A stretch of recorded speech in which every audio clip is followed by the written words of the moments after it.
So just warm it up. Warm it up. Yeah, it's cool. Let's watch this video. It's called "Time to Boot the Armrest Hog." Yes. I am cute at Yeah. So Drifter, if you're not familiar with this, we put it on 0, and then I'll say 1, 2, 3, and then we'll hit play together. So 1, 2, 3, play. Is everyone ready at 0? No, Hey, I'm on away. advertisements. Okay, I'll wait. Watching No Ouija, ad block for Origin you. of Evil. All right, ready. Ready, set, play. What's up, Facebook? So I'm in a bathroom right now in an airplane. And I have a guy sitting next to me that thinks he owns the armrest. I'm going to go back and I'm going to try to get some video of me showing that if he wants to tussle with the muscle, he's going to get it. So I'm going to fuck him off. You want Hopefully to tussle I'll with get the it on muscle? camera. So watch this. He pretends to be sleeping. Like this happens as he's asleep.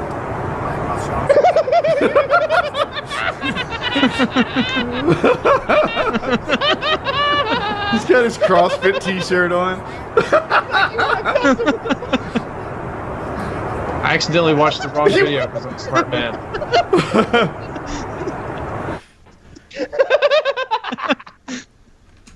what a fucking. Yeah, what an asshole. Welcome to PKA He shoves that guy's episode arm off 304. and he looks bewildered. And then you realize that the guy who shoved his arm off didn't even pretend very well to be asleep because he's like raising his eyebrows, like looking a little peek through his right eye and like, oh, he's staring at me. Okay, still on, still close, still asleep. He took that armrest fast. He took it like it was an ambush predator. Oh. He waited for his moment, and it didn't even come. The other guy was just resting his arm on it, and he's just like boom and takes it. And the guy stares at him like, "Are we about to fight? What is this? Wait, are you asleep? Are you fucking really asleep?" He doesn't know what to do because he thinks that there's a chance that this man has had some sort of a sleepy time movement and taken the armrest. I'm sorry, I have Clinton's disorder.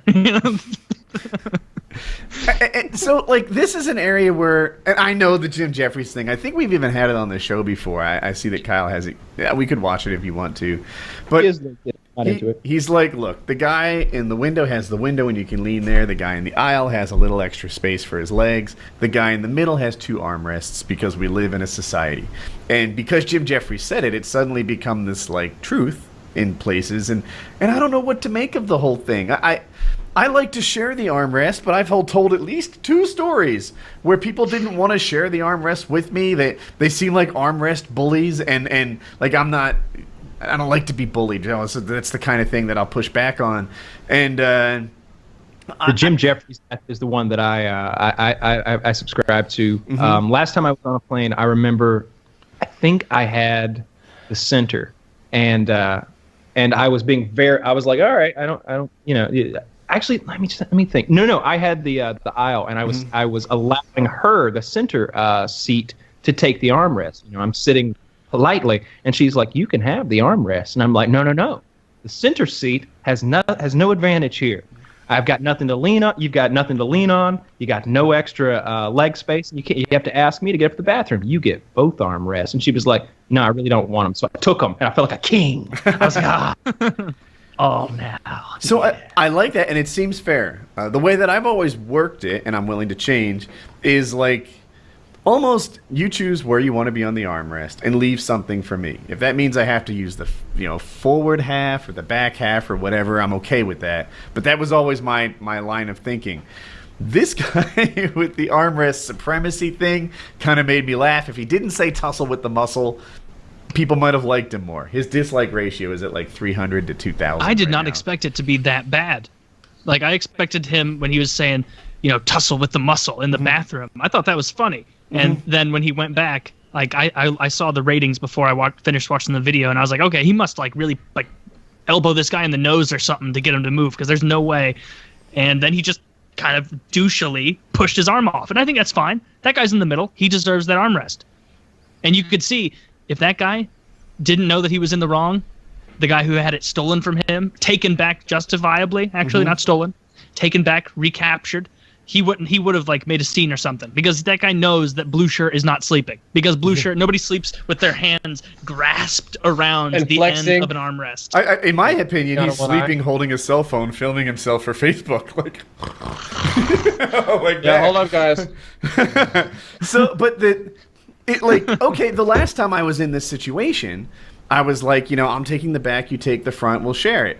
And then, like, I had to wait till he left, and then I put it there, and he's like, I want the armrest, and I'm like, well, I was here first. He's like, you sound like a child. Then what rules do we apply? Like, help me out here. He said, I want the armrest, and then said, you sounded like a child? He said, he was like, excuse me, he said, I want the armrest. He's like, I'm trying to put my elbow here, or something like that. And I was like, but I was here first. Do you tell me what rule set to apply here, and I'm willing to go with it. Wait. Which seat are you in? Are you in the middle here? Are you on the side? I believe he had the aisle and I had the window, and that was the size of the plane. Oh, okay. Well, then that is more up in the air. I'm not sure, though. I hope I'm not changing my story. But yeah, I think that's what the deal was. I think in that situation, person on the outside should have to take should get the back part of the rest so they can have something to lean on. Because the person by the window can have the front part and still have the whole window to lean on, And it's all about leaning real estate on a plane, just things that you can balance yourself on to get some sleep. And so you need to make sure that guy in the aisle gets that back spot so he can kind of brace himself. And on the window, you're already in the best spot. You can sleep against the side of the plane. That's my 2 cents. In my opinion, the guy that was kind of wronged here, the one that had really spread out and taken the armrest, what gives him the right? Why was it his so much in the beginning? He's looking like, you really just did something to me. And I guess he did. He pushed his arm. But I also see where tussle with the muscle dude is coming from. Because, why do I have to do this? I don't know the rules. There should be rules. What do you do on a plane? Anybody can sit like this for a 45-minute flight. But if you're going overseas, it makes a much, much bigger difference. And you've flown a lot, so I'm sure you've had some interesting... people. I've sat next to a gay tank commander that was very touchy and liked to spill into my space. One of the more recent flights, I sat next to a morbidly obese woman that had an entire buffet in her bag of 3 different fast foods, and then when that was gone, she started eating paper. She ate paper? The fast food, or just, No, it was from the straw. She put the whole straw in her mouth with paper and everything and just, licked it up and chewed it up and ate it and just put the rest of it in the drink and stirred it up so you got paper flakes floating around, and I'm just sitting there yeah, this is perfectly normal. I'm just going to read my book. You and I were on a flight together where we had a 15-year-old helicopter pilot named Dylan. Yes, I remember that. Yeah. That was one of my more intelligent decisions. You know what?